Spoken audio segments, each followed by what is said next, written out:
The program today is the second part of the four-stage program that governs how Knight Capital goes about investing. Thanks, guys. Thanks, Bob. And I'm glad to see Eben on the call as well. We almost put him on the spot to do some presenting, but yeah, we won't do that to him on short notice, being good partners that we are. Yeah, we're actually having a lot of fun with this webinar. I mean, it's all new to us, so we've learned a few lessons last time. So thanks for coming back, and for those new on the call, yeah, I mean, it is an interesting world we live in.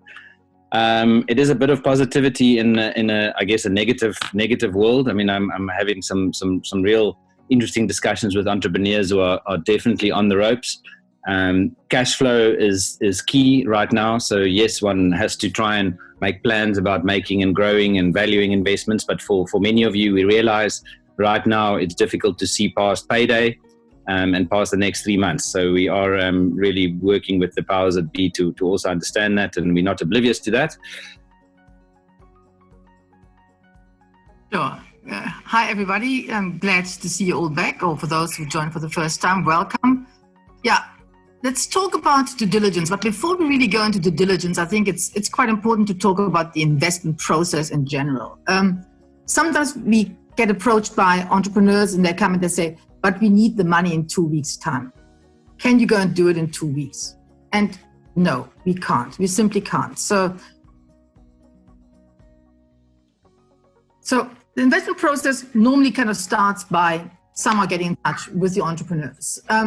It normally is like a first, what we call coffee meeting, where you kind of go and get to know each other, where it's normally a bit of a high level kind of first meeting that's normally kind of followed up by a real kind of pitch session where the entrepreneur really comes into our office and pitches their investment and tells us all about the business.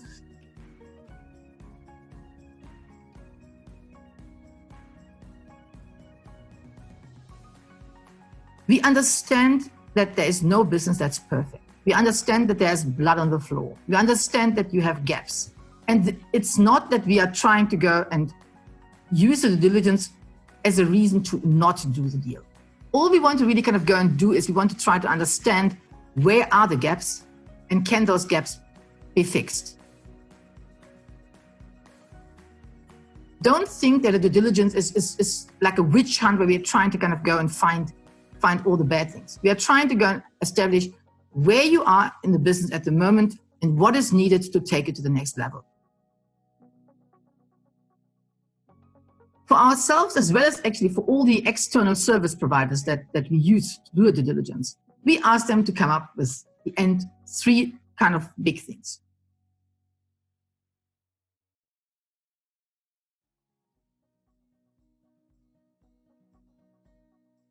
And then there are always those very, very interesting non-quantifiables. So you can go assess a company as much as you want to, and you see it all works out. The financial model works out. The market is there. I mean, it all looks great, fantastic. But right at the end, we actually look as a team internally, look at each other and kind of say, well, do we really want to do the deal? Sometimes it just looks too perfect. And there are some deals where we really had to kind of go and look at ourselves and say, well, it looks very, very good, but there is something that doesn't work. There are those gut feelings. And we have learned that whenever the Excel spreadsheet looks too good, but the gut feeling tells you not to do it, you better not do it. And the other trick is to really get to know the people, take them out for dinner. Not everyone enjoys a glass of wine, but once you have one or two, then the conversation is a little bit more fluid. Meet with middle management as well. It doesn't always help meeting with the innovation guys and the CEO.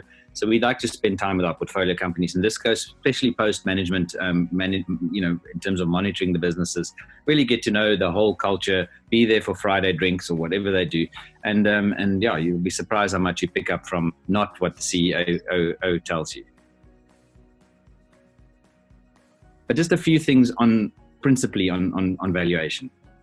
We in an early stage business, it is a little bit of a mystery. I mean, if people could perfectly predict what that Excel spreadsheet would say in terms of where year 1 and year 2 and year 3 would end and what the cash flows would be, you could almost then, and you know what industry the business is in, and you know, then you can almost do a perfect valuation of what it's worth.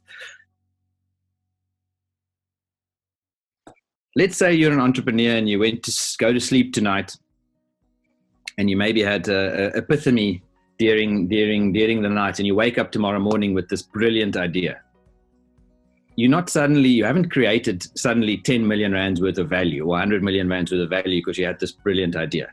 It must just be said that ideas are worthless without execution. You need obviously great ideas, and you need visionary ideas like the Elon Musks of the world, visionary entrepreneurs.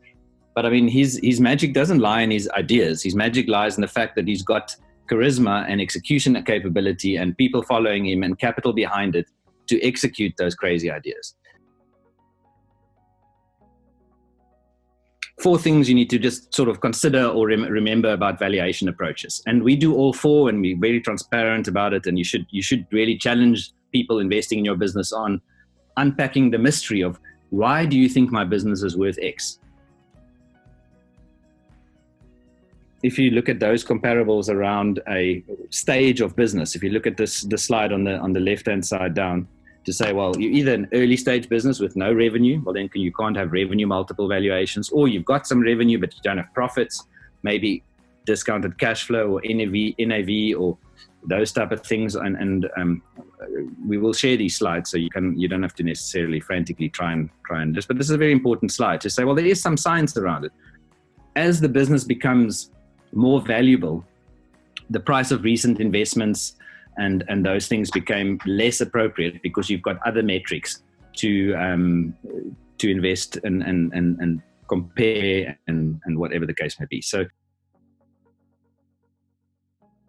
another big question that a lot of entrepreneurs seem to be struggling with is with this whole concept of giving away equity. We find quite often that entrepreneurs are so protective of, I still want to own 100% of my business. I don't want to give away equity.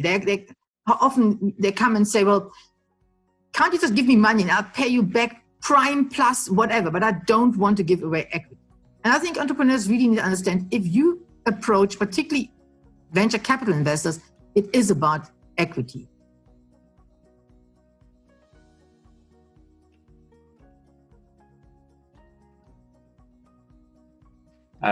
We were selling quite a lot of tickets to events. We've been growing very well over the last 8-9 years.